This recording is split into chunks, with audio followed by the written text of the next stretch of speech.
morning students, welcome to today's class. Today we are moving to the part of geography, chapter 5, water. We know that water is an essential thing for human being. Among the planets, we know that why Earth is called the blue planet, because the availability of the water is only in the planet Earth. That's why it is called the blue planet. We know that 3/4 of the Earth is covered by water.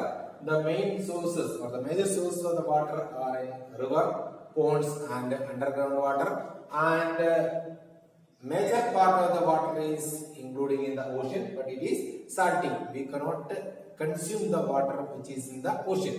So we can look what are the distribution or the using of fresh water for the human consumption. Water cycle. The water cycle, also called the hydrologic cycle, it's a continuous process that includes 5 steps. These are evaporation, condensation, precipitation, runoff, and percolation. Now, we will learn with an example. Evaporation. The water cycle starts with evaporation. It is a process where water at the surface turns into water vapor. Water absorbs heat energy from the sun and turns into vapors from the water bodies like the oceans, the seas, the lakes and the river bodies. These are the main source of evaporation.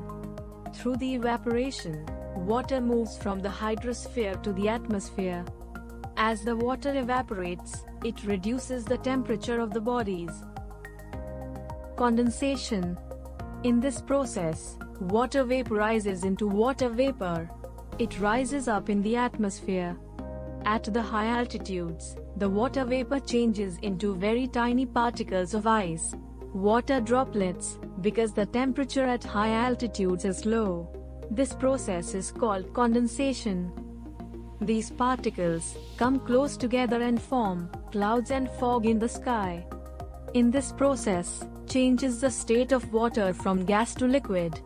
This occurs because the water droplets combine to make bigger droplets.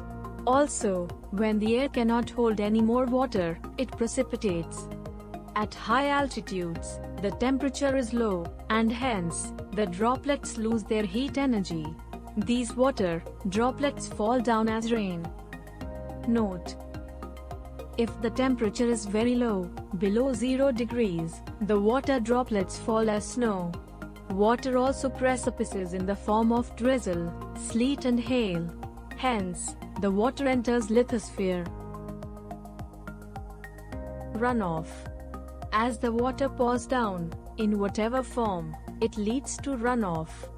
As water runs over the ground, it displaces the topsoil with it, and moves. Runoff is the process where water runs over the surface of Earth.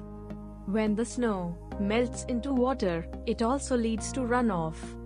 The minerals, along with the stream. This runoff combines to form channels, and then rivers, and ends up into lakes, seas and oceans. Here the water enters hydrosphere.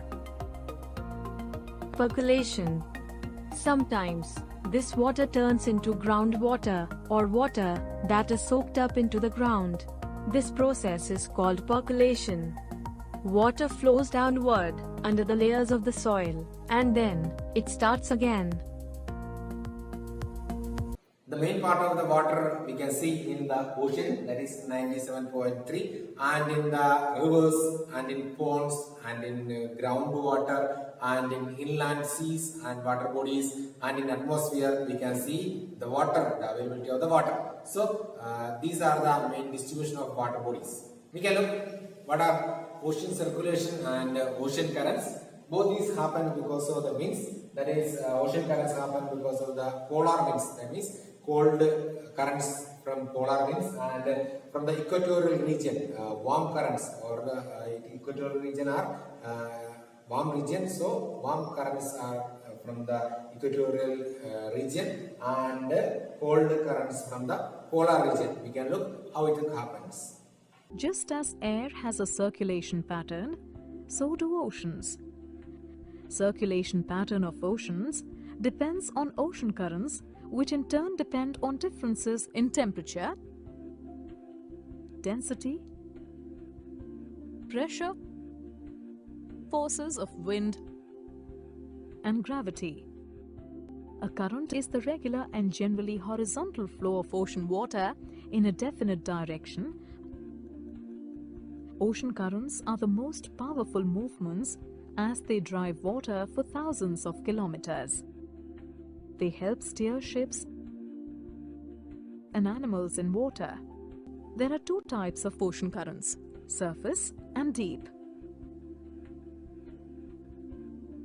The surface ocean currents circulate in the upper layers of the ocean, whereas deep ocean currents circulate in the deep ocean. Surface currents are mainly powered by winds. When winds blow over the ocean, it creates friction between the air and the water. This friction helps the wind to drag along the upper thin layer of the ocean. This top layer of the ocean pulls along the next layer.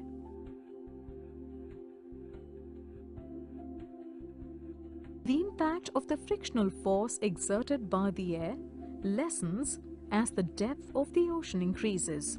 Thus, the wind dies out a few hundred meters below the ocean's surface. In this way, the wind causes surface currents which circulate on the surface of the ocean. Observe the map showing the circulation of surface currents. You might notice that the currents mainly have circular patterns called gyres. But why do these gyres move in a circular pattern?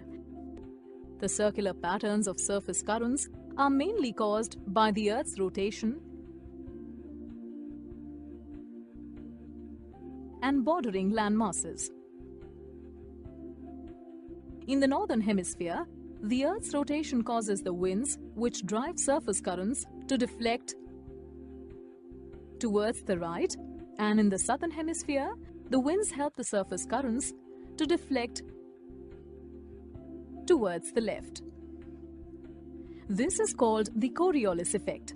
Also, bordering landmasses modify the path of these currents to rotate clockwise in the northern hemisphere and anti-clockwise in the southern hemisphere.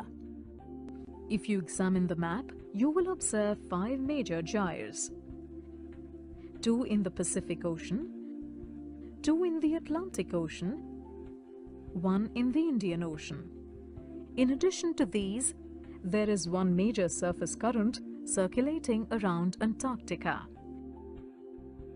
The surface ocean currents can broadly be classified into 2 types: warm currents and cold currents. These currents help in the exchange of heat between low and high latitudes. Warm currents originate near the equator where the temperatures are high. From here, these currents flow towards the poles where the temperatures are low. These currents carry warm water with the equatorial region to temperate and polar regions and raise the temperatures on land. The Gulf Stream is an example of a warm current that originates at the tip of Florida and flows along the eastern coast of North America and reaches the western coast of Europe. Since it originates from a warm region, its warm water keeps Europe warmer than the other areas at similar latitudes. Cold currents originate near the poles where the temperatures are low.